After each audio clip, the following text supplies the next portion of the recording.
해도 잊어버려요. 자, 우리가 왜 이 관계를 계속 나가려면 제가 너무 관계를 못하니까 그래요. 예. 여러분들 중에서도 아마 제가 관계를 훨씬 더 못하는 것 같아서 제가 어떻게 하면 관계라는 것을 좀 더 배워볼까, 어떻게 하면 좀 관계를 조금 더 폭넓게 자유롭게 좀 나눠볼까. 그래서 이 관계를 같이 계속 생각을 해갑니다. 이것을 제가 책을 먼저 읽고 여러분들과 함께 같이 나누는 건데요. 관계를 읽는 시간이라는 책이 있습니다. 그 책을 읽고 제가 이게 파워포인트로 정리를 하고 이렇게 여러분들과 같이 나눕니다. 자, 우리가 계속 이제 바운더리 얘기를 하는데요. 그 바운더리가 어떻게 만들어질까?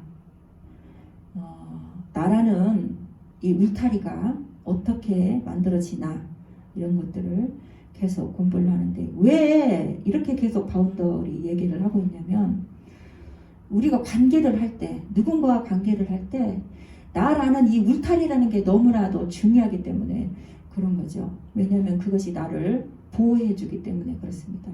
이 바운더리라는 울타리가 나를 보호해주고 또 한 가지 기능은 다른 사람하고 관계를 잘 할 수 있도록 그 역할을 하는 것이 바로 바운더리라는 거죠. 그래서 이 바운더리가 너무나 중요하기 때문에 계속 지금 이 바운더리 얘기 관계하기 전에 나라는 울타리를 어떻게 세워야 하는지에 대해서 계속 말을 하고 있는데요.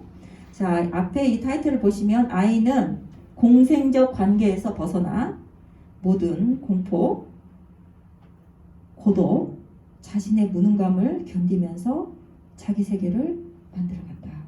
이렇게 말을 했죠. 여기 보면 보이는 단어들이 있죠. 모든 공포, 고독, 무능감을 견딘다. 누가요? 아이들이.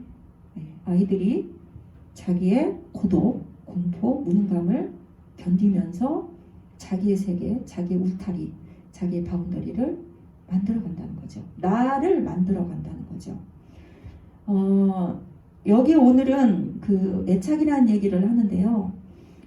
여러분 애착이란 말을 들을 때 내가 참 그 사람에게는 애착이 가 이런 말들을 하죠. 내가 그 사람 참 애착이 가. 내가 거기에는 참 그 물건에는 애착이 있어. 이런 말들을 하죠. 그 말을 할 때 우리는 어떤 감정을 가지고 그 얘기를 하죠. 내가 그 사람한테는 참 애착이 가. 할 때 여러분들이 기본적으로 어떤 감정을 마음에 담고 그 얘기를 하시나요? 그렇죠.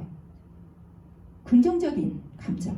말하자면 사랑, 풍요로움, 따뜻함, 애틋함, 보고 싶음, 그리움 이런 마음을 긍정적인 마음을 가지고 내가 참 그 사람에게는 애착이 있어 이런 말들을 하죠. 내가 그 사람에게 참 애착이 있어 할 때 나는 그 사람을 참 미워하는 마음을 가지고 애착이 있다고 그렇게 말을 하지는 않잖아요. 그래 아이들이 이런 나를 자기들의 울타리를 만들어 갈 때 공포, 고독, 무능감 이런 부정적인 것들을 이렇게 경험을 하면서 자기들의 세계를 만들어가지만 정말 이 아이들이 세상을 만들어가고 자기의 울타리를 만들어가고 자기의 세계를 만들어갈 때는 물론 이런 부정적인 경험, 부정적인 감동도 필요하지만 우리에게 그 아이들에게 힘이 될 만한 어떤 긍정적인 애착을 가질 만한 어떤 긍정적인 감정들, 긍정적인 경험들, 긍정적인 느낌들 이런 것들이 아이들에게 굉장히 중요하다. 그런데 그 느낌이 아이들에게만 중요하냐는 아니죠. 오늘 저 보면 저한테도 그런 감정이 굉장히 중요한 것 같아요. 애착의 감정, 나에게 긍정적인 감정. 그냥 눈을 딱 감으면 한번 여러분들 눈을 딱 감고 엄마 아빠 내가 제일 조금 좋았던 기억을 한번 생각을 해보세요. 내가 엄마가 언제 이렇게 해줬을 때 내가 참 좋았다. 아니면 아빠가 나한테 이렇게 해줬을 때 내가 참 기분이 좋았다. 이거를 한번 생각을 해보세요. 여러분 떠오르는 생각이 있으신가요?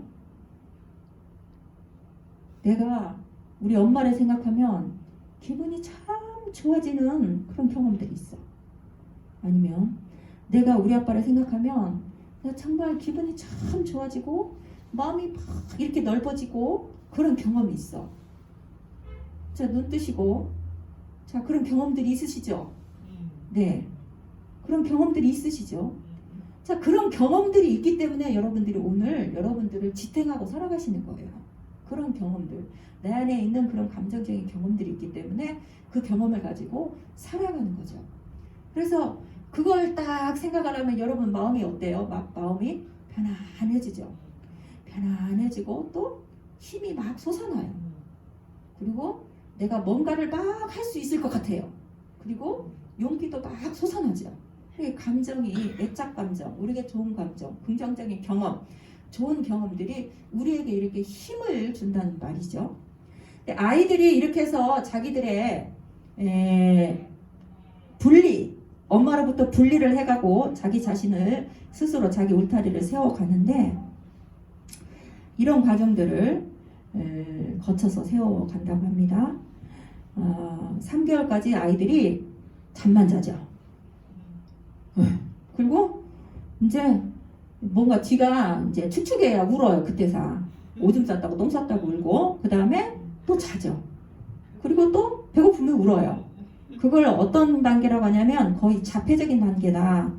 자폐라는 건 스스로 문을 닫았다 이 말이죠. 여러분 자폐아가 어떻게 생겼는지 아시죠? 그 안에서 자기 세상, 자기 안에서 살아가잖아요. 그래서 이 아이들은 제대로 자극에 반응을 하지 못해요. 그리고 엄마랑 딱 붙어가지고 삶을 살아가요. 그래서 내가 엄마인지 엄마가 난지 자기들이 둘인지 내가 하나인지 그걸 잘 이해하지 못해. 아이들이 처음에 태어났을 때. 그리고 나서 이 아이들은 어떻게 하냐면 그 애착 대상과 굉장히 강력하게 애착을 형성을 해요.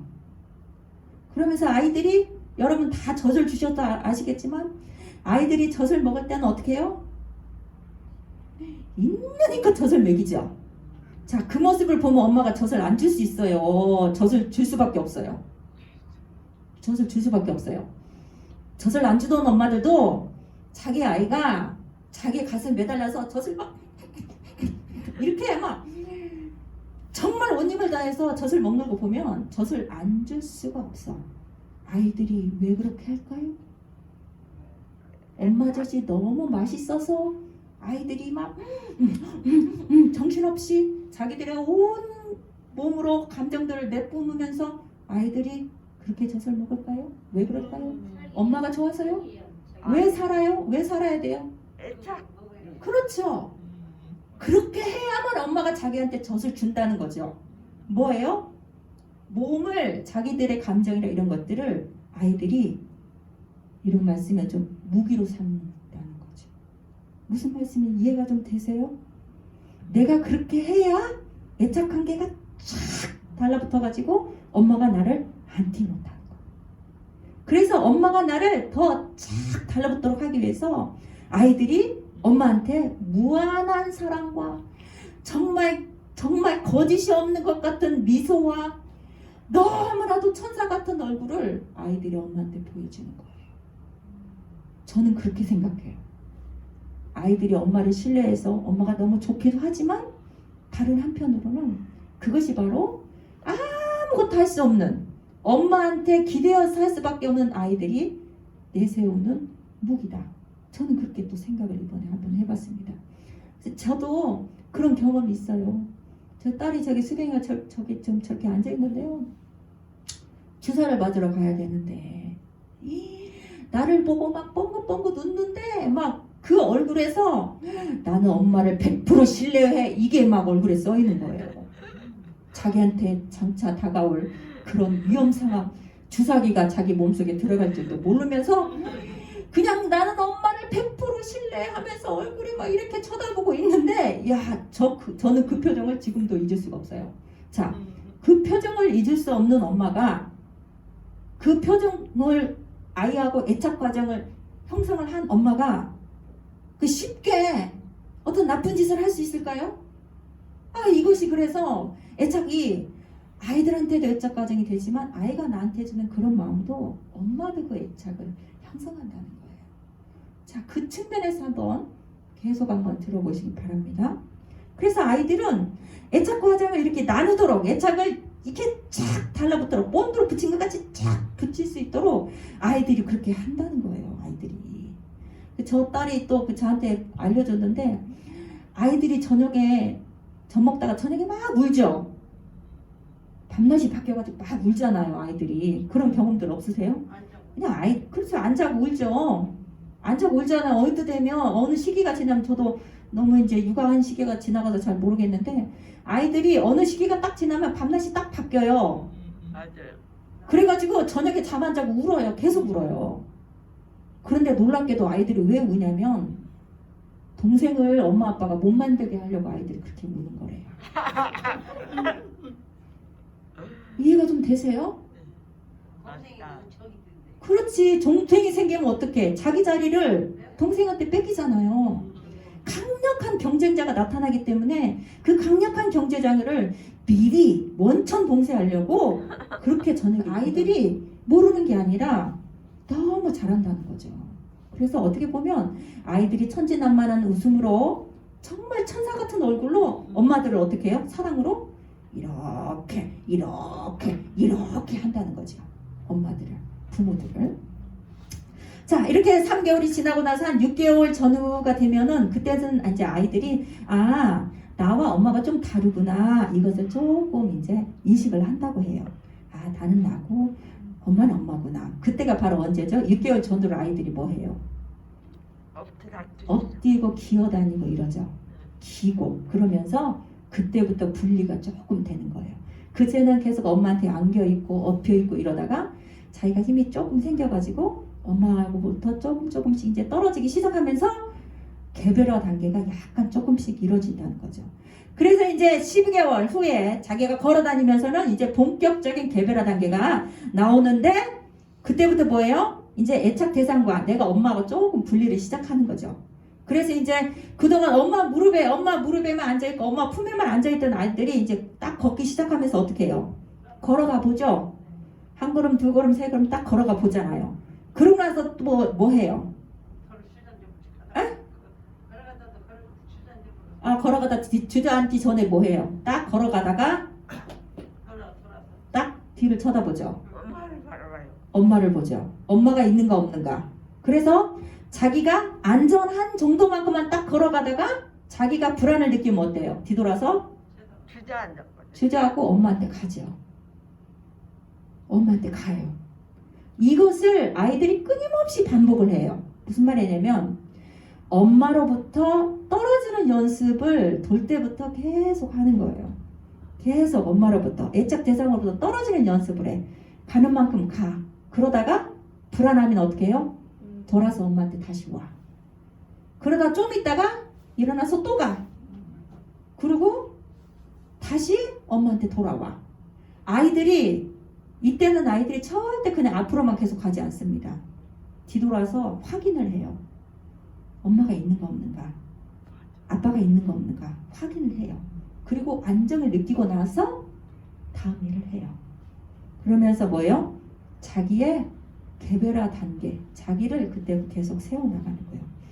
그래서 이제 이 아이들이 계속 엄마한테 매달렸다가 떨어졌다가 멀리 갔다가 엄마한테 다시 돌아왔다가 하는 이것을 계속 반복을 하는데 이것을 뭐라고 하냐면 인간관계 최대 갈등이라고 말한다고 합니다. 그것이 바로 뭐냐면 접근하고 회피하고.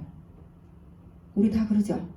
좀 멀리 떨어져 있으면 보고 싶어서 가까이 했다가 가까이 옆에서 좀 살아보니까 아유 이거 마음에 안 드네. 다시 떨어지고 싶어. 또 떨어졌다가 떨어져서 또 이제 조금 더 보고 싶네. 그럼 다시 붙었다가 이런 일을 하죠. 이게 인간관계 최대 갈등의 문제라고 합니다.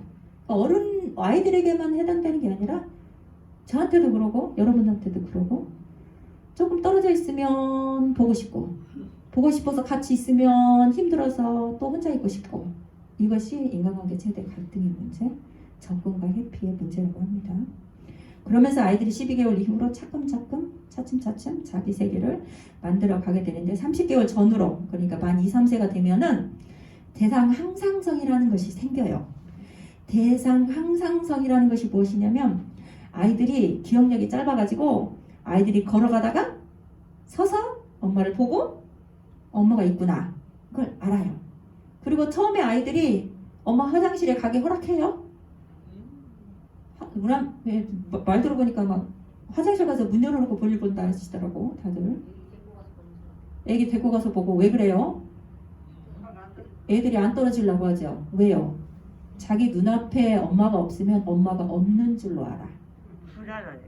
불안하니까 없는 줄로 알아. 근데 엄마가 자기 눈에 안 보인다고 없어요? 아니죠. 30개월 전후가 되면 그게 생긴다는 거예요.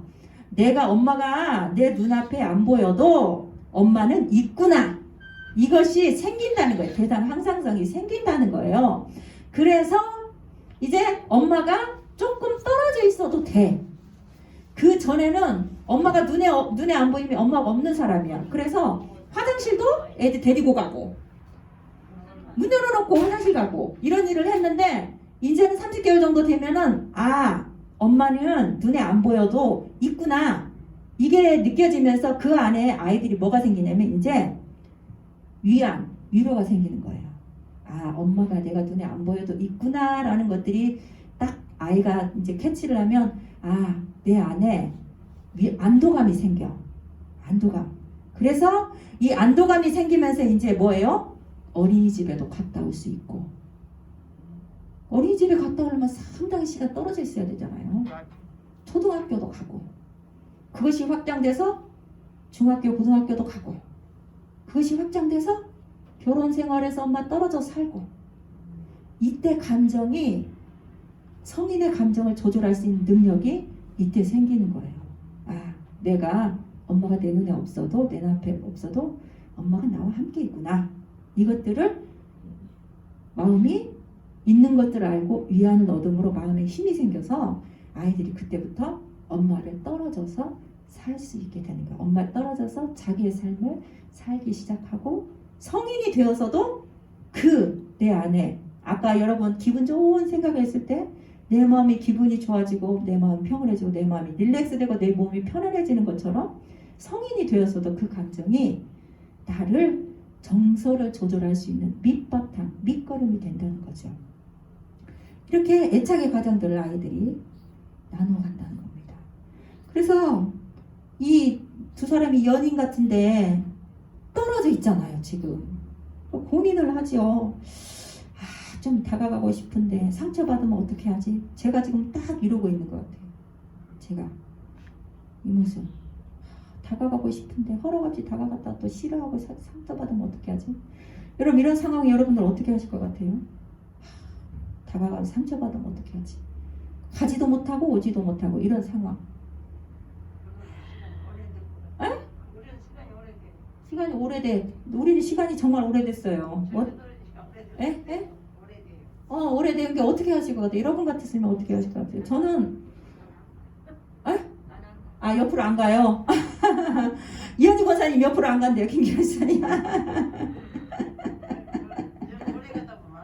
안 가게 돼 있어요. 네. 이건 지금 바람직한 관계가 아니잖아요. 네. 이게 가고 싶지. 지금 가고 싶잖아요. 이 사람들의 마음이 뭐예요? 가고 싶어. 그렇죠. 연인이라고 했잖아요. 가고 싶은데 상처받을까봐 못 가고 있는 거잖아요. 본래 마음은 지금 가고 싶단 말이에요. 옆으로. 근데 꼭 상처받는 거 아니잖아요. 그래요. 근데 지금 용기를 못 내고 있어요.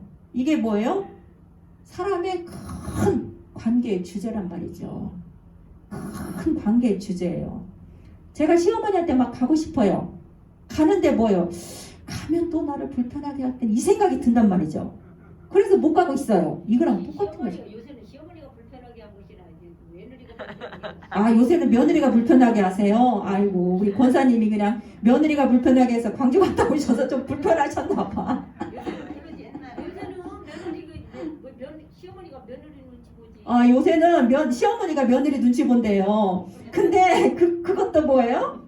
케이스 바이스 케이스죠. 그런 가정이 있고 덜 그런 가정이 있고, 우리 이현희 권사님 마음이 너무 좋아가지고 며느리 마음을 너무 이해를 해주시니까 그 얘기를 하시지만 그렇지 않은 분들도 있답니다, 아직. 네. 자, 이런 경우죠, 이런 경우. 가까이 가고 싶은데 가면 뭐예요? 다시 찌르는 거죠, 또. 가까이 가고 싶어서 갔어. 그랬더니 뭐예요? 서로 또 찔러, 거슬려요. 아파.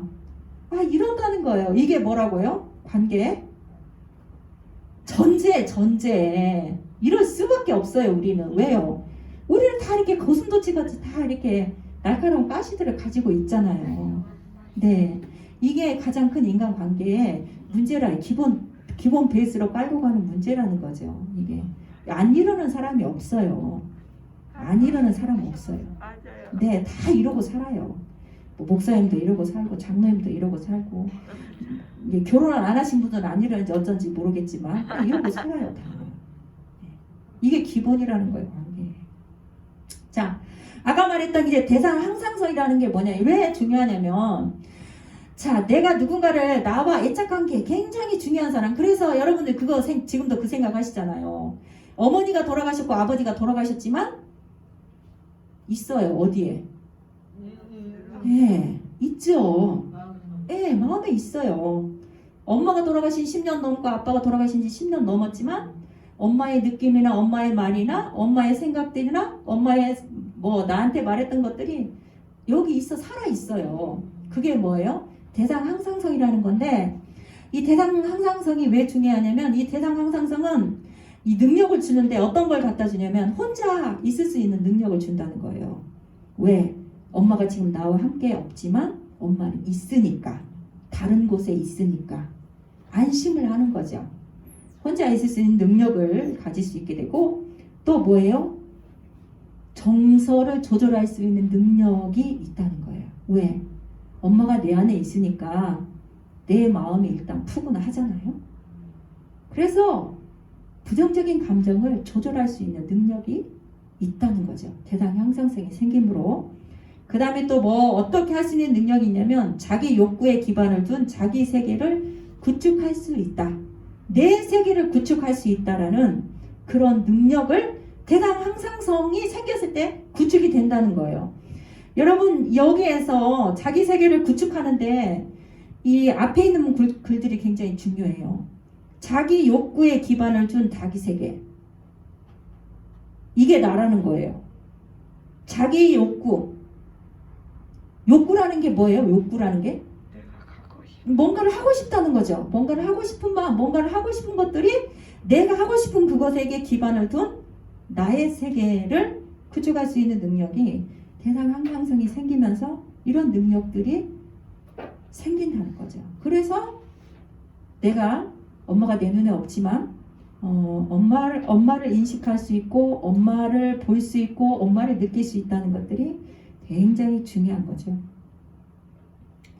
자, 대상 항상성이라 대상 항상성이라 해가지고 그게 어떤 추상적인 그냥 막연한 어떤 그런 개념 느낌이 아니라 뭐냐면 어떤 그 애착 대상과 관계에서 보여준 뭐 위로나 지지나 포옹이나 따뜻한 미소나 눈맞춤이나 이런 것들이 쌓여서 만들어낸 기억이라는 거예요. 기억, 감정의 기억들, 포옹, 따뜻한 눈맞춤 이런 감정의 기억들이 애착 대상 항상성이라는 것이죠. 애착에서 만들어준 대상 항상성이 감정의 기억이라는 것이죠. 그래서 기분 좋은 느낌, 뭔가를 나한테 애착 대상이 나한테 지지를 해주고 위로를 해주고 포옹을 해주고 인정을 해주고 했을 때 그 지지에 받은 그 감정이 여러분 느낌이 떠오르는 거잖아요. 그렇죠? 그 감정과 느낌이 떠오르는 것이지 그냥 막연한 추상적인 개념이 아니라는 거예요. 대상 항상성은 애착 욕구가 충족된 애착 경험의 기억을 통해서만 만들어진다.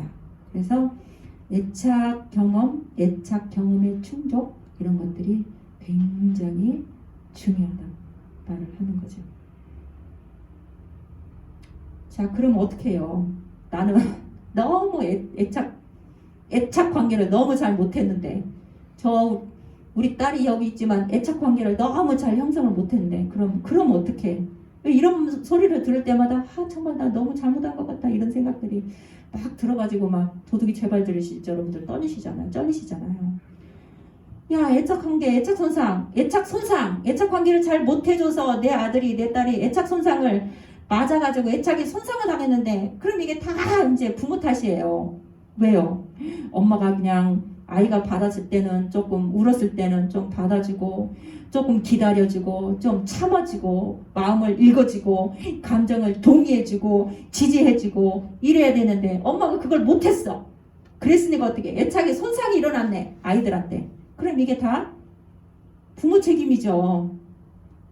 맞아요? 맞아요. 맞기도 하고 틀리기도 하죠. 네. 그 말이 맞기도 하고 틀리기도 해요. 자, 그럼 이제 모든 게 다 부모 때문이냐? 다 부모 잘못해서 그러냐? 그렇지 않다는 말을 좀 해야 저도 숨을 좀 쉬죠. 그죠? 다 부모 때문이냐? 다 부모 잘못이냐? 그렇지 않다는 말이에요.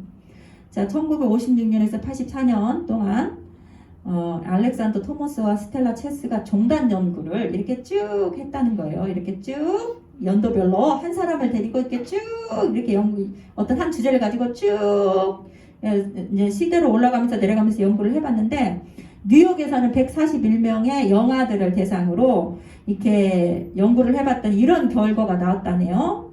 자, 그 141명 중에 순한 아이가 약 40%. 그러니까 이 순한 아이는 누가 길러도 순해. 맞아. 예, 순한 아이가 40%. 그 다음에 이제 까다로운 아이가 10%. 그리고 더딘 아이가 15%고 나머지 한 35%가 이제 약간 걸쳐 있는 아이들, 이런 성향 저런 성향 이제 정확히 알 수 없는 아이들이 이렇게 나왔다고 합니다. 이 연구가 하는 말이 무엇이냐면 애착을 형성하기도 하고 애착을 손상하기도 하는데 그게 다 부모 때문만이 아니라 쌍방과실이라는 거죠. 쌍방. 그래서 제가 아까 아이들이 젖을 먹을 때 엄마한테 그 모습을 보여준다는 거예요. 엄마를 무한히 신뢰하는 모습을 보여줌으로 애착 관계가 쉬워지겠잖아요. 젖을 먹고도 화내고 짜증내고 신경질 부리는 아이가 있어요. 아까 그 10% 있잖아요. 여기 10% 까다로운 오해가 10%가 있잖아요. 이 아이들이 있다는 거예요. 그럼 이 아이들은 어떻게 하냐는 거죠. 그래서 부모의 양육 태도가 아이들의 기질이 이렇게 유연적으로 움직인다는 거예요. 이 10% 30% 아이들은 누가 키워도 대체적으로 뭐 잘 자라고 어떤 아이는 누가 키워도 힘들어. 누가 키워도 까시러운 아이들이 있어요. 누가 키워도 어떤 사람이 키워도 조금 더 손이 많이 가는 아이, 신경질이 조금 더 부려지는 아이, 이런 아이들이 있다는 거죠. 자, 이런 아이들은 뭐예요? 애착의 손상을 좀 더 받겠죠. 여러분, 내 말을 들어주는 사람하고 관계하기가 편해요. 내 말을 안 들어주는 사람하고 관계하기가 편해요. 내 말을 들어주는 사람하고 관계하기가 훨씬 편하잖아요. 그런 사람하고 애착 관계가 만들어지기가 훨씬 쉽겠죠. 내가 뭘 하는데 아이가 자꾸 까다롭게 하고 이렇게 해줘 저렇게 해야죠 막 요구사항이 많으면 어때요? 애착 관계가 그만큼 형성되기가 조금 더 어렵죠. 그래서 요새 보니까 금쪽 같은 내 새끼인가 요가 프로그램 오은영 박사가 나와서 상담하는 그런 프로그램들이 나오는데 거기에 봤더니 아이들이 정말 아이들이 엄마를 사랑해. 기본 밑바탕은 아이들이 엄마를 막 사랑하는데 막 화가 나니까 그 앞에 있는 막 감정이 급한 마음에 뭐가 나오면 엄마를 막 때려. 엄마한테 막 큰 소리를 쳐. 소리를 질러. 그러면 그 아이하고 엄마가 뭔가 이 아이가 정말 내가 필요해서 그러구나. 이 아이가 정말 나에게 인정을 받기 위해서 그러구나. 이 아이가 뭔가 나의 불안해서 그러구나. 이런 것들을 캐치하고 있는 엄마는 그 아이를 품어줄 수 있지만 그리고 캐치하고 있어도 막상 또 막 내 새끼가 나한테 손질하고 막 발로 때리고 막 발로 차고 하면 막 그때 가서 와락 껴안아 주기가 어려워요. 어렵죠. 말처럼 쉬운 건 아니에요. 이래서 이런 아이들이 있어서 애착 이런 형성과 손상은 쌍방향이다. 아이들에게도 책임이 있다. 그 말이에요. 그렇지만 그 불안을 가지고 태어난 아이들, 또 예민함을 가지고 태어난 아이들이 애착 손상이 있어서 그렇느냐라기보다는 그렇게 태어났기 때문에 약간 애착 손상이 있을 수밖에 없다. 약간 애착 손상의 결과라기보다는 아이들이 그렇게 태어났구나. 아이들이 조금 더 예민하게 태어났구나.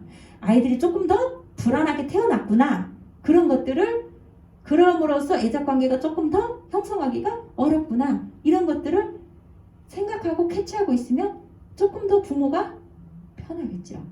그렇지만 이런 애착관계 형성들은 나뿐만 아니라 그 자녀에게도 책임이 있다는 거죠. 책임이. 네. 그런 말들을 하고 있는 것 같아요. 자, 그런데 우리가 자꾸 지금 애착 하는데 정말 그 애착이라는 것은 무엇일까? 애착이란 뭘 가지고 자꾸 애착이론이라는 말이 나오는데 애착 이렇게 말을 하는지. 볼비와 할로우라고 하는 사람이 이 연구를 통해서 이 결과를 발표를 했는데, 애착이란 양육자나 어떤 특별한 사회적 대상과 형성하는 친밀한 정서적 관계, 그러니까 나와 다른 사람과 친밀한 정서적인 관계를 형성하는 것을 애착이라 이렇게 말을 한다고 하죠. 그래서 대개는 애착이다 그러면 누구하고 애착을 갖냐 하면은 부모하고 애착을 갖는 초기 양육자가 부모님이니까. 그리고 그 중에서도 엄마, 초기 양육자의 대부분의 중요한 양육을 차지하신 분들이 엄마니까 부모와의 애착 관계가 어떤 다른 관계, 애착 관계, 다른 대상과 애착 관계가 이제 성인이 되었을 때 대인 관계의 질을 이루는 선행 변인이 된다. 이런 말을 하는데 하나 조금 이렇게 예를 들면 할머니랑 같이 사는 아이들, 특별히 할머니에게 좋은 경험을 많이 했던 아이들은 다른 할머니들한테 관계하기가 쉬워요. 좀 더. 그렇죠. 좀 더 쉬워요. 그래서 누구는 꼭 이 예를 들더라고요. 옛날에 그 1박 2일 프로그램 강호동이 있을 때 막 사람들을 뭐 100명인가 세대별로 초청을 해가지고 호스트, 연예인 호스트가 와가지고 그 사람들을 쭉 가이드를 하는 그런 프로그램들이 나왔는데, 그때 90에서 100세를 담당할 사람을 못 찾아가지고 참 애를 먹었는데, 그때 누가 나왔냐면 성시경이 딱 나왔대요. 성시경이 딱 나와가지고 와가지고 할머니 할아버지한테 할머니 할아버지 이렇게 했어? 저렇게 했어? 야, 그래 사람들이 물어봤대. 야, 너 그 할머니 할아버지 어떻게 감당하려고 해? 그랬더니 너무 쉬워요. 그러더니 할머니 이거 먹을 거야? 할아버지 이거 드실 거야? 반말 반존대 비슷하게 가면서 할머니 할아버지가 먹던 거 같이 먹고, 그랬더니 너무너무 쉽게 그걸 했다는 거죠. 관계를 할머니 할아버지들한테. 근데 알고 봤더니 성시경이 할아버지랑 같이 좋은 관계를 나눴다라는 말이 나오는 거죠. 이렇게 아이 어렸을 때, 아니면 이제 애착을 막 형성하는 그 시기에 누군가와 애착 관계를 잘 나누는 것은 대인 관계의 질을 예측할 수 있다라는 말이 되는 거죠. 그래서 엄마가 집에서 아유 우리 시어머니 너무 힘들어, 힘들어 그러면 아이가 할머니 좋아해요, 안 해요? 제가 많이 찔리죠. 안 해요, 안 해. 이게 애착 관계라고요. 이게 선행 변인이라고요. 그래서 인제사, 내가 참 말 조심해야 된다는 인제사 생각을 하지만, 그러니까 이 말이 나왔어요. 애착은 복구하는 것이 훨씬 중요하다. 그래서 여러분 희망을 주는 말이에요. 애착을 복구할 수 있대요. 복구할 수 있다. 복구가 되죠. 복구하는 대표적인 예가 성경에도 여러 차례 나와 있어요. 자, 안정적인 애착이란 애착 손상을 주지 않는 것이 아니라, 그리고 또 우리가 아무리 애착 손상을 안 주려고 해도 아이의 욕구를 다 채워줄 수 없어요. 그리고 좌절시키죠. 그러면 애착에 손상이 와요.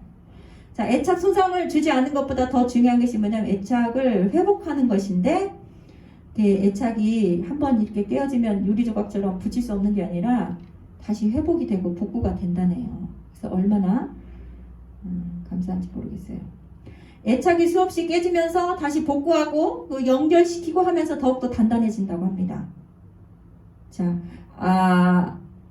제가 오늘 아침 설교 말씀을 들으면서 제가 베드로를 딱 생각을 해봤어요. 베드로 하면 여러분 뭐가 제일 먼저 생각났어요? 베드로가 굉장히 열정적인 사람이죠. 예수님 3번. 네, 예수님 3번 부인했어요.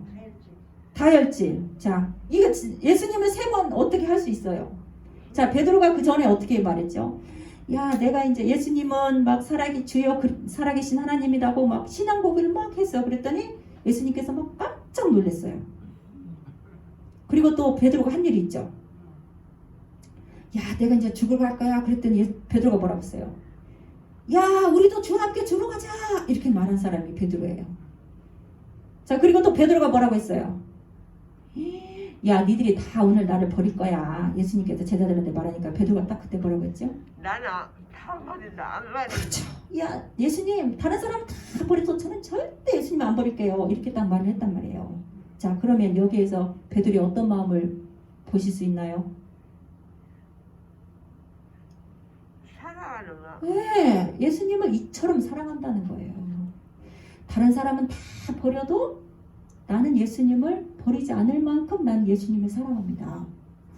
예수님이 죽으러 가니까 나는 죽을 수 있을 만큼 예수님을 사랑합니다. 이렇게 베드로는 지금 예수님한테 사랑 고백을 하고 그처럼 사랑을 하고 있어. 그런데 진짜 사건이 딱 일어났네요.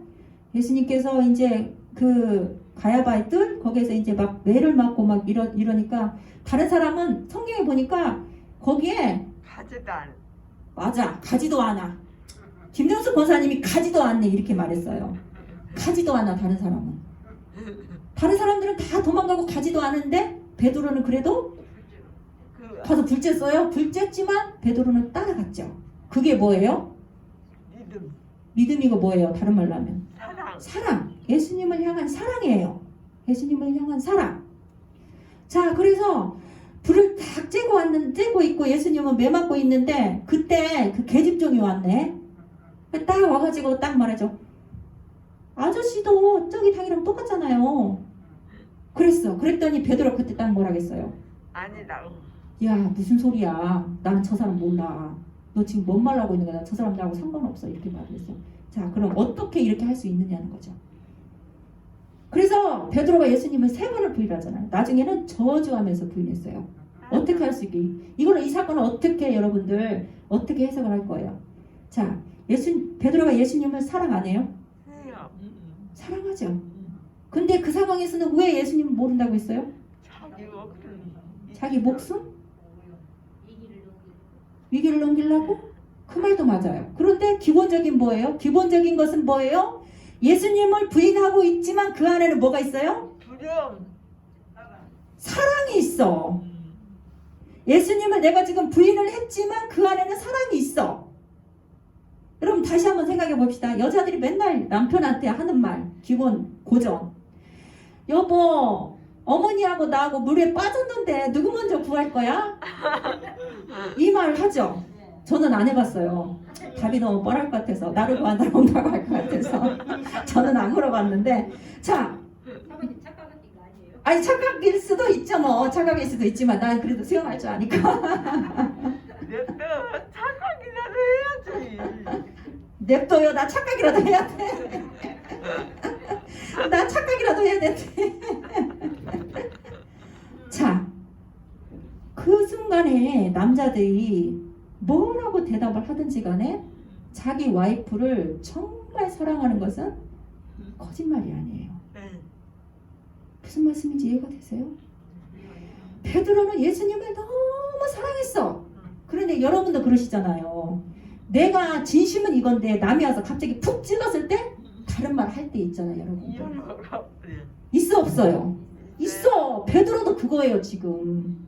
예수님을 베드로는 너무너무 사랑해. 기본으로. 그래서 거기까지 따라갔어. 다른 사람 다 도망갔지만. 그런데 생각지도 않고 준비하지도 않고 한 번도 미리 연습해보지도 않게 이 여자가 갑자기 이 조그만 것이 와서 착 찌른단 말이에요. 그래서 당황해서 한 말이 뭐예요? 나 예수님 모른다 이렇게 말한 거지. 그렇지만 그 안에 예수님을 사랑하는 너무너무 뜨거운 마음이 베드로 안에 있다는 거죠.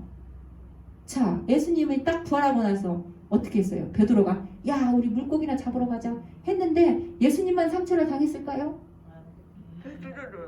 베드로도 상처를 당했지. 왜요? 자기가 그렇게 사랑한다는 예수님을 3번이나 모른다고 나중에는 저주하면서 부인을 했으니까 베드로도 자기 마음에 아픔이 있고, 또 하나는 뭐예요? 예수님이 정말 죽는다고는 했지만 진짜 죽을 줄은 몰랐어. 예수님이 죽었으니 베드로도 상처를 당했어. 관계 속에서 말하면, 예수님과 베드로의 둘이 관계 속에서 말하면 베드로도 상처를 받았어. 예수님한테 상처를 받은 거예요. 그래서 이제 시리에 빠져서 야 우리 물고기나 잡으러 가자고 갈릴리 바다로 갔죠. 갔더니 예수님이 이 베드로를 어떻게 회복해요? 관계를 어떻게 회복을 하시죠? 예수님이 찾아왔잖아요. 예수님이요 찾아왔어요 베드로한테. 그리고 뭐예요? 물어보죠. 네가 나 사랑하냐? 몰라요 예수님이? 너무너무 사랑한 것을 주님께서 아시잖아요. 내가 주님을 위해서 죽으러 간다고 했던 것도 진심인 것을 예수님은 분명히 아실 거예요. 예수님, 내가 예수님을 위해서 내가 다른 사람은 다 부인할지라도 나는 그렇게 하지 않을 것이라는 것이 진심인 것을 예수님은 분명히 아셨을 거예요. 그래서 그 관계를 회복시켜 주려고 예수님이 베드로한테 찾아갔잖아요. 그리고 나서 뭐예요? 야, 네가 나를 그렇게 사랑하는 줄 내가 알아. 네 마음 내가 안다. 그러면서 뭐 했어요 예수님이? 야, 내 양을 좀 쳐라. 네가 내 양 내가 너한테 부탁한다. 네가 나를 이렇게 사랑하는 마음을 내가 알고 있으니 네가 내 양을 쳐라. 그러면서 예수님께서 베드로한테 사역을 부탁을 하신, 위임을 하신 거예요.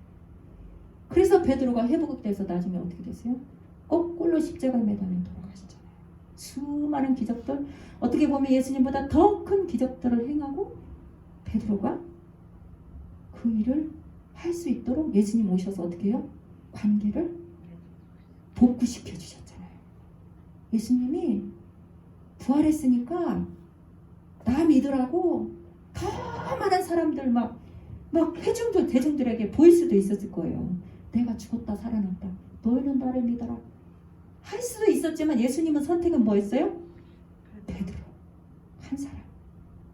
그를 찾아가셔서 만나시고 회복시켜 주시고 그것만 하신 줄 아세요? 또 있어요. 도마. 자, 예수님이 부활하신 소식을 한 곳에 모여가 어딘지 모르겠어요. 마가의 다락방인지 어딘지 정확히 모르겠어요. 사람들이 제자들이 다 모였어. 그때 도마는 없었어. 근데 예수님께서 그곳에 왔어요. 사람들이 막 제자들이 야 예수님께서 부활하신 걸 나도 봤어. 예수님 부활하신 걸 나도 봤어 했는데 도마는 안 봤어. 그러니 어땠을까요? 도마 마음이 어땠을까요?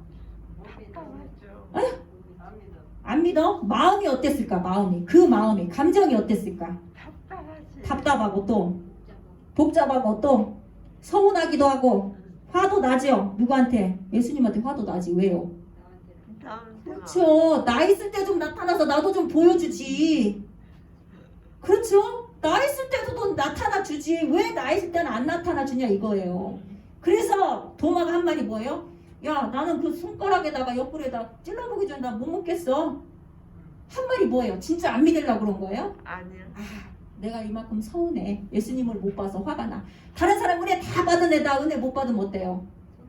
화나지. 짜증나죠. 그렇게 한번 생각을 해보자고요. 짜증나죠. 나 같아서도 짜증나겠어요. 그래서 도마가 뭐예요? 그 자신의 성향대로 그렇게 말을 한 거예요. 야 나는 예수님이 손가락에다가 옆구리에 창 짜고 손 넣어보기 전에 나 못 먹겠어. 도마가 그렇게 말했을지도 몰라요. 그랬더니 예수님 어땠어요? 또 관계를 회복시키고 예수님이 찾아오시잖아요. 나한테도 빨리 오셔야 되는데 예수님이. 내가 요새 너무 답답해가지고 한 3일 내가 기도를 안 하고 있거든요. 뭐 하느라고? 하나님한테 지금 짜증내느라고 기도를 안 하고 있어요. 너무 서운해가지고. 그래요? 예. 권사님 저랑 같이 기도를 안 하고 계시군요. 그랬더니 오늘 찬송 소리가 좀 목소리가 내 목소리 나서 듣기가 싫어. 기도를 안 하면 성령님 목소리가 안 나고 내 목소리가 나와요. 내가 막 요새 막 서운해가지고 이럴 수 있어요. 내가 막 이러면서 막 기도를 안 하고 있어요. 3일 동안. 그거죠, 그거. 내가 정말 예수님을 안 사랑해서 기도를 안 해요. 아니요. 내가 예수님을 너무 사랑하는 것은 예수님을 알아요. 내가 예수님 너무 사랑하는 거 예수님 알아요. 근데 뭐예요 지금? 그 관계 속에서 감정이 약간 좀 틀어져 있다는 거죠. 근데 이걸 예수님이 그냥 놔둔 게 아니라 어떻게 했다고요? 회복시키려고 찾아왔다는 거죠. 도마를. 그러면서 너무 자상스럽게 다 보여주고 넣어보라고 하고. 그리고 나서 하신 말씀이 뭐예요? 믿음 없는 자가 되지 말고 믿음 있는 자가 되라. 이렇게 말씀을 하시죠. 이렇게 예수님이 1대1로 찾아와서 우리들의 관계를 복구해 주시고 회복시켜 주신다는 거죠. 그 예수님 빨리 나한테도 왔으면 좋겠어요. 아니요. 자, 아이의 단절된 욕구와 이해를 받지 못한 감정을 이해해주는 대화가 이루어진다면 아이의 애착 손상은 충분히 회복된다. 그래서 아이가 고집을 피우고 막 떼를 쓰고 그랬을 때 엄마도 그걸 감당해지지 못해서 부모가 그걸 감당하지 못해서 나도 너를 안 들어줄 거야 하고 분리가 됐단 말이에요. 그랬으면 감정을 가라앉히고 아이들 감정이 가라앉았을 때 엄마의 감정이 가라앉았을 때 다시 불러서 그 얘기를 다시 해야 된다는 말이죠. 아, 그때 엄마가 너를 이해하지 못해서 네가 답답했구나. 네가 서운했구나. 네가 마음이 안 좋았구나. 네가 엄마를 사랑하는구나. 이런 것들을 다시 한번 짚어주면 그때 애착이 복구가 된다는 거죠. 상처가 복구가 된다는 거. 그러고 나면 어때요? 그 전에보다 신뢰가 더 쌓이게 되는 거죠. 그래서 베드로가 그 예수님께서 복구해 주신 그 관계의 복구 때문에 거꾸로 십자가를 지고 가시지 않았을까? 저는 그 생각을 합니다. 자, 인간에게는 적절한 애착 손상이 필요하다. 이것은 세상을 헤쳐나갈 독립심을 주고 자아 중심성에서 벗어나 상호적인 관계를 맺어갈 기초가 되고 대상의 좋은 면과 안 좋은 면을 바라보고 통합할 수 있는 시야를 준다. 좌절은 발달의 중요한 요소다. 그래서 너무 햇빛만 찌는 사막은 1년 내 햇빛만 쪄서 사막이 됐다고 말을 하죠. 네, 그런 면인 것 같습니다. 자, 좋은 예시를 들어주는 연구가 또 있는데요. 에이미 워너의 1955년부터 30년 넘게 이루어진 애착 손상이 심각한 201명의 고위험군, 문제아가 될 수밖에 없는 고위험군을 관찰을 했는데 부모의 가난이나 질병, 범죄, 불화 등으로 돌봄을 받지 못하고 자란 아이 중에 3분의 1, 72명이 건강한 성인으로 자라났다. 자, 마땅히 교도소를 가고 문제를 일으키고 비행청소년이 될 수밖에, 비행자가 될 수밖에 없는 이 사람들이 72명이 건강한 성인으로 자랐는데 어떻게 해서 됐냐? 자, 공통점이 있는데 조부모, 친척, 성직자, 교사, 친구 등 주변 인물 가운데 적어도 한 사람 이상이 이들을 사랑해주고 지지해 주었다. 애착이, 손상이 있었지만 애착이 복구가 되었다. 누구한테? 누군가로부터 다른 사람에게 애착이 복구가 되어서 이 사람들은 건강한 성인으로 자라서 건강한 사람이 되었다. 이렇게 말을 하죠. 자, 그리고 이렇게 이게 애착 아니면 또 이제 바운더리 이런 것을 생각할 때 똑같이 다시 이제 고려해야 될 것이 있는데 문화라는 거죠. 자, 우리나라 문화는 집단주의. 그렇죠? 동양의 문화는 집단, 대가족. 자, 서양은 개인주의, 소가족, 핵가족. 자, 인간을 볼 때는 관계 중심적인 걸로 보죠. 그래서 눈의 집 아들, 그렇죠? 네, 눈의 집 셋째 아들, 눈의 집 딸, 그렇죠? 네, 누구 집, 눈의 집, 아들, 딸, 아니면 어디 회사의 부장. 네. 그리고 서양은 I'm Tom 이러죠. I'm Tom. 나는 탐이지 누구 집 아들이 아니에요. 몇째 아들이 아니에요. 몇째 딸이 아니에요. 누구 집 며느리가 아니에요. 자, 이렇게 나온다는 거죠. 이제 관계 중심적인, 동양에서 이제 관계 중심적인 존재이기 때문에 관계를 잘못하면 이 사람은 어떻게 될 수 있어요? 좋은 사람이 될 수 있어요? 좋은 사람이 될 수 없어요. 관계를 잘못하면 관계 중심적인 사회에서 살고 있기 때문에 관계가 약하면 좋은 사람이 될 수 없어요. 따돌림 당해요. 에? 따돌림 당해요. 따돌림 당해요. 네. 어느 집에 며느리가 돼. 내가 강씨 집안의 며느리로 갔는데 이 며느리를 인정받지 못하면 강씨 집안에서 발붙일 곳이 없어요. 왜 그래요? 집단주의이기 때문에 그래요. 자, 강씨 집안에 갔는데 이 며느리 노릇을 잘못하면 시어머니와 관계된 사람들 중에서 말이 좋게 나갈 수 있을까요? 예, 아이고 저 싸가지 없는 거 며느리가 좋은 곳이 돌아다니는데 어떻게 저래 들었다가 자, 친척들이 다 모인 곳에 어떻게 해요? 저 집 며느리 참 잘 들어왔어. 저 김기란 지사의 며느리 정말 잘 들어왔어. 이러면 정말 관계가 편해져요. 맞아요. 그렇죠? 왜 그래요? 집단이니까 그래요. 근데 저 집 참 며느리 참 못 쓰겠어 이래버리면 그 며느리는 어디 가서 발붙일 틈이 없어. 시댁의 문화권에서는 이미 우리 문화 때문에 그래요. 문화 때문에. 그런데 그 사람이 진짜 나쁘냐? 아니요. 그렇지 않아요. 그렇지 않아요. 네.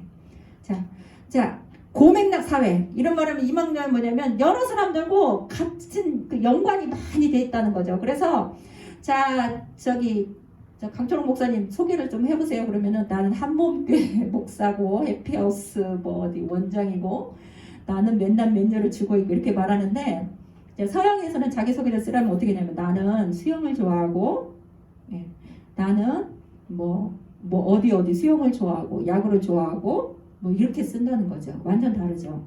한 사람은 이렇게 집단 속에서 나타나는 그런 것들을 쓰고 여기서는 개인을 쓰잖아요. 서양에서는. 그래서 우리나라에서는 자기 주장의 개성이 굉장히 불편해. 왜요? 집단주의니까. 여러 사람이 같이 막 모여있는데 서로 여러 사람이 있어 맞춰야 될 거 아니에요. 근데 거기서 뭐예요? 야! 다른 사람들은 다 따뜻한 데로 가자 하는데 난 시원한 게 좋아. 야! 다 따뜻한 데만 있어. 그러면 그 의견이 묵살되기도 쉬울 뿐만 아니라 난 시원한 데가 좋아 했던 이 사람들은 쟤 참 별스럽네. 유별나네. 제대로 평가를 못 받게 된다는 거죠. 자, 이런 문화가 우리한테 이런 어떤 것들을 줄 수 있다는 거예요.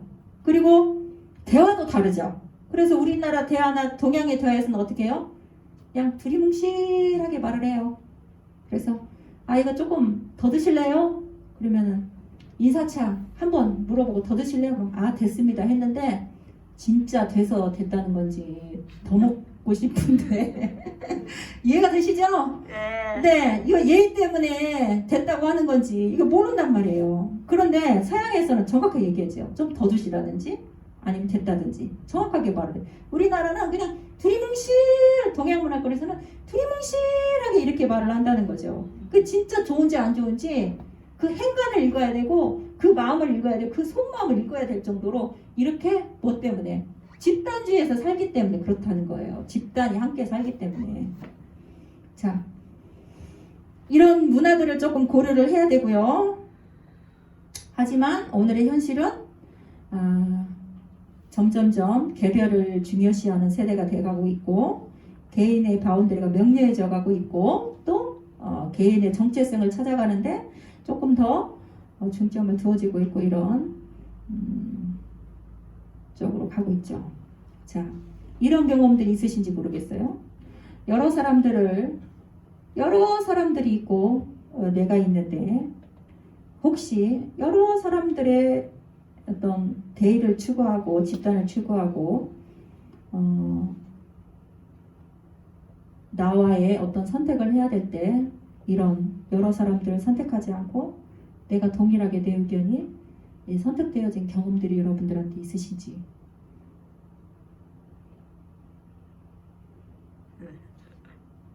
네.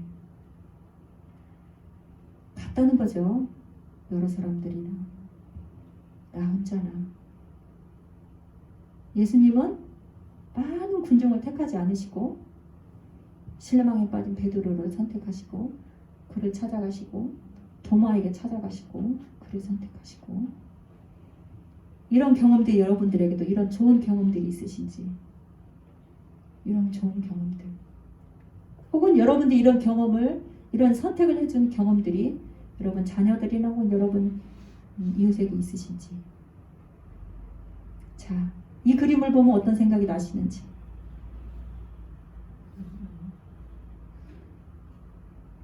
이 그림을 보고 있으면 어떤 생각이 드시는지.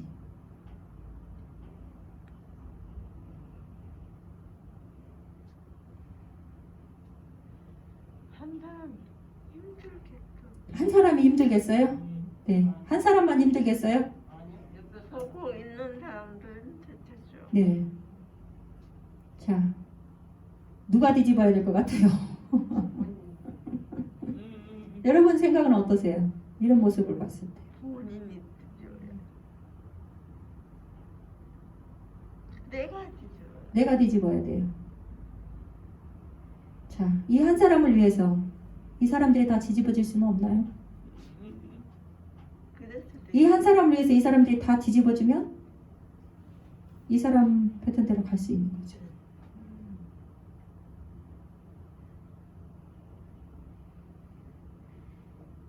이 사람. 아, 펜을 써야 되나요? 펜을 한번 써볼까요? 자, 누르고, 자, 펜을 하고, 이 사람. 자, 이 사람은 어떻게 해, 이 사람? 자, 이 사람이 뒤집어야 될까요? 이 사람들이 뒤집어야 될까요? 네, 여러 사람을 위해서는 가운데 사람이 뒤집어야 된다. 이거는 뭐예요? 집단주의. 아까 동양 집단주의. 이럴 수도 있고 저럴 수도 있고 한데, 자, 이 사람을 위해서, 자, 이 사람을 위해서 이 사람들이 뒤집어질 수도 있다는 말이죠. 이 한 사람을 위해서 나머지 사람들이 뒤집어질 수도 있다는 거죠. 되게 보면 서양 문화권에서는 이런 것들이 좀 더 쉬운 것 같아요. 라이언 일병 구하기. 여러분 이 영화 한번 봐보세요. 라이언 일병 구하기. 시간이 많이 갔어요. 라이언 일병 구하기라는 게 있는데, 뭐 어느 전쟁에, 죄송해요 너무 늦었어요. 어느 전쟁에 아들 셋이 전쟁에 참여를 했는데 다 죽었어. 그리고 아들 하나 남았어. 그래서 이제 미국에서 어떤 일이 벌어졌냐면, 이 집에 이 아들 하나 남았으니까 이 아들은 전쟁터에서 살려 데려오자. 이래가지고 11명인가 몇 명이 이 아이를 살리기 위해서 적진으로 들어가요. 그런데 이 아이를 살리기 위해서 11명이 거의 다 죽어요. 그리고 이 한 명은 살아나와요. 마지막 그 어떤 어머니의 아들 하나를 살리기 위해서 나머지 11명인지 정확히 모르겠어요. 11명의 생명이 희생을 해요. 자, 이 아이를 위해서 다른 사람들이 다 뒤집은 거죠. 그래서 이 아이는 어떻게 됐을까요? 굉장히 열심히 살았겠죠. 이것도 서양 문화권에서는 있어요. 어떤 것이 잘 됐다, 어떤 것이 좋다, 어떤 것이 더 낫다, 어떤 것이 조금 더 못하다고는 생각하기는 참 저도 선택하기는 어려울 것 같지만, 이런 결과를 가져올 수도 있고 이런 선택을 할 수도 있다는 거죠. 이 한 사람을 위해서. 나만 힘들까? 나만 힘들면 어때요? 덜 힘든 사람들이 도와주면 좀 더 쉽죠. 나만 힘들어. 나만 힘들까? 왜 너는 이렇게 뒤집고 있냐 지금? 이 사람한테 뭐라고 말할 수 있어요? 우리는 야, 똑바로 가지 못해. 왜 너만 그렇게 뒤집어 있어? 하면서 모퉁이를 하기가 훨씬 쉬워요. 욕먹기가, 손가락질하기가 훨씬 쉽죠. 같이 뒤집어 주려고 하는 마음은 훨씬 적어요, 우리들한테는 사실은. 그런데 같이 뒤집어 줄 수 있는 마음을 가지고 있어야 된다는 거죠. 같이 뒤집어 줄 수 있는 마음들. 너무 어려워요. 아, 저도 못해요. 너무 어렵죠? 네.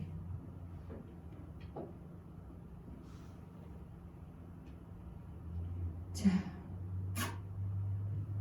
오늘 이렇게 해서 애착, 예, 감정으로, 좋은 감정으로, 그래서 우리들도 그 애착이 회복이 돼야 돼요. 예수님한테 나와서. 왜냐하면 예수님이 그 베드로한테만 갈 것은 아니기 때문에.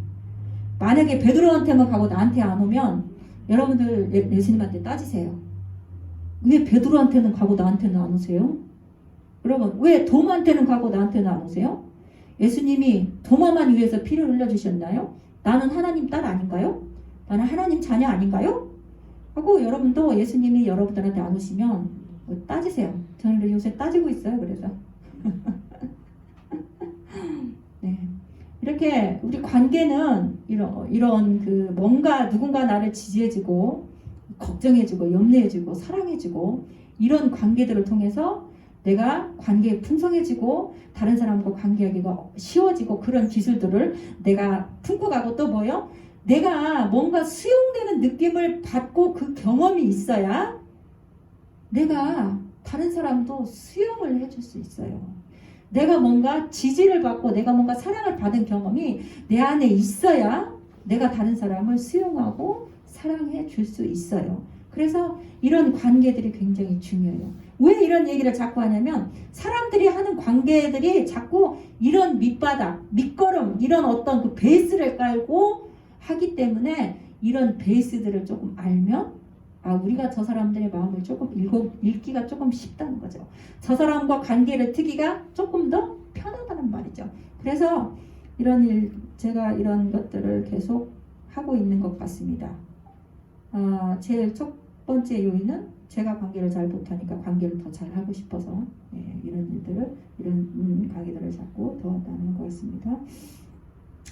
여러분, 이현희 권사님이 수술을 잘 할 수 있고 또 은인이 문제가 좀 잘 해결될 수 있도록 또 기도해 주시고 여러분들이 하나님과 어떤 생생한 관계들을 또 나눌 수 있도록 여러분들 자신들의 신앙을 위해서도 또 기도해 주시고 여러분들 이 말씀을 들어서 자꾸 조금 잊어버리지 마시고 좀 생각해 보시면서 조금 노력해 보시면서 여러분들의 정서나 삶을 조금 더 성장시키시는 일들이 여러분 가운데 일어났으면 좋겠습니다. 제가 기도하고 마치겠습니다.